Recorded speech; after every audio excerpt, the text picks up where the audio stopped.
Coming up on Mountain News this morning, today marks the one-year anniversary of the mid-air collision in Washington, D.C. that killed 67 people. And we're possibly looking toward another government shutdown if lawmakers cannot come to a spending agreement. Dedicated to Eastern and Southern Kentucky, this is WYMT Mountain News This Morning. Welcome to Mountain News This Morning. I'm McKinley Calandrino here with you on this Thursday, January 29th. The time is now 4:59. Let's check in with First Alert meteorologist Megan Desmall for a look at your forecast this morning. Megan, I don't know if it's just me, but this cold weather makes me so tired. Yeah, I'd have to agree with that. I'm like, I just want to take a nap all day long, stay in the warm covers. But unfortunately, we have to deal with another one of those cold days outside. As you're starting off your Thursday, we're looking at a mixture of the teens and for some, the upper single digits. It's 9 degrees right now in Moorhead, 7 in Louisa, 10 in Stanton and Logan. A little bit warmer as you're heading more towards our Tennessee counties, 20 degrees in Monticello and 19 degrees in Middlesboro. Now, as we head towards the afternoon, we'll see some improvements of those temperatures, especially compared to yesterday, as some folks have the chance for mid-30s. 36 degrees is that forecast high for Jacksboro, 35 for Middlesboro, and it's a tad chillier for our far northern counties, only making it to 25 degrees in Moorhead and Logan. Good news is, though, we're going to be looking relatively dry. I mean, we're just talking partly cloudy skies to start off the day, and then mostly cloudy skies as you're heading into the afternoon hours. Cloudy skies as that sun is setting. McKinley. Thank you, Megan. Today marks the one-year anniversary of the mid-air collision in Washington, D.C., which killed 67 people. Yesterday, the families of those victims held a memorial event. Washington correspondent Emma Wolfhorst has more from our nation's capital.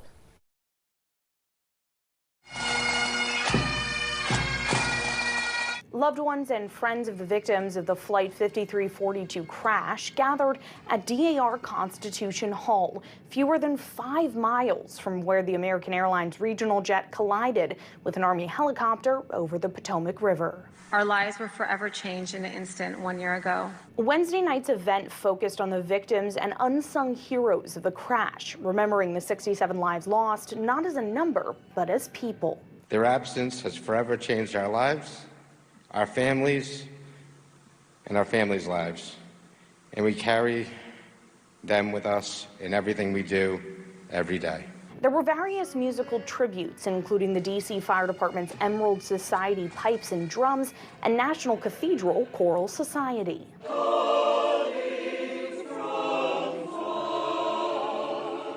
Earlier this week, the NTSB released its findings in the investigation into this crash. They concluded the cause was systematic failure, issuing new safety suggestions like limiting landings and runways that overlap with helicopter routes and rerouting Army operations away from Reagan National Airport.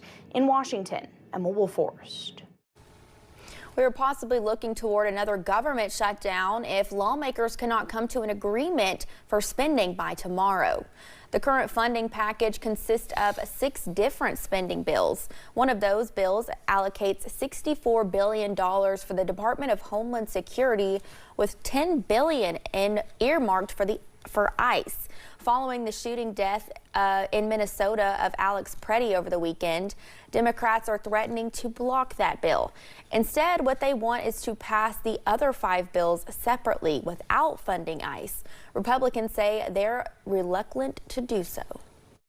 Democrats are once again threatening to shut down the government, and Democrats are once again prioritizing illegal immigrants over American safety and American citizens. Republicans voted to cut Secretary Noem a blank check and fund those roving bands of federal agents who have been knocking down doors without the slightest cause and without legal warrants. One thing Senate Democratic and Republican leaders did agree on was the need for an independent investigation into Preddy's killing. If no spending deal is reached, the government will partially shut down at midnight on Friday night. The Trump administration is getting the word out about investment accounts for America's children. The president appeared at a day-long summit on Trump accounts, which also included lawmakers, executives, and advocates like rapper Nicki Minaj and actress Cheryl Hines. Trump accounts will be available to all children under 18 with a social security number. The government will also provide a one-time seed contribution of $1,000 to eligible babies born between January 1st of 2025 through 2028. Anyone can contribute up to $5,000 a year. Kentucky lawmakers discussed two different perspectives on how the Commonwealth should spend its money. Governor Beshear is looking to fund health care and pave the way for pre-K for all. However, House Republicans plan to slash funding to several services and prioritize tax cuts. House Bill 500 was filed. It's the Republicans' vision for how Kentucky should spend its money. New analysis from KY Policy shows it will cut funding for school transportation by $129 million a year and not increase funding for preschool. It could also reduce funding for Medicaid by millions. Advocates for the bill say it points out what is being funded and questions what exactly is and why any other spending is needed. The Affordable Care Act federal premium tax credit, which is currently in the news and has been for weeks. Those premium tax credits expired at the end of December, haven't been renewed yet by Congress. He wanted to put in a funding source, $100 million, to help those who have lost some of those additional federal tax credits.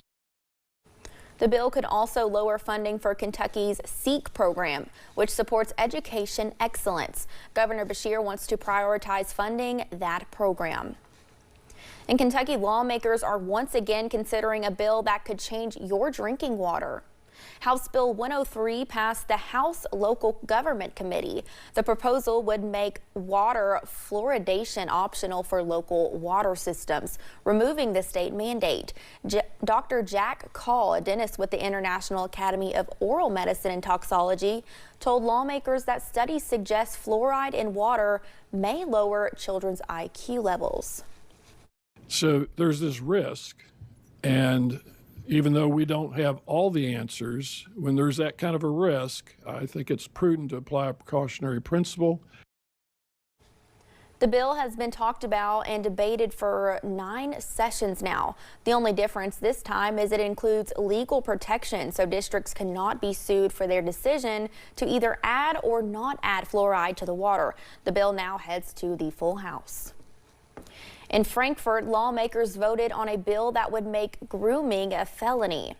House Bill 4 would add language to state statute on sexual offenses. The bill defines grooming as an adult 18 years or older building a relationship with a minor with intent to entice, coerce, solicit, or prepare the minor into sexual acts with the adult or another person.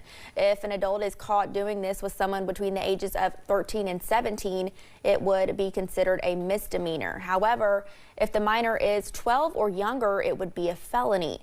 During the discussion, a Louisville representative raised concern that the bill's language could target teachers who teach sex education. Thanks for getting your day started with us here on Mountain News this morning. And still to come, folks in Johnson County mourn another loss, and this time a man who dedicated decades to serving his community. And we're tracking another chance for snow as we're heading into the weekend. I'll have more details coming up.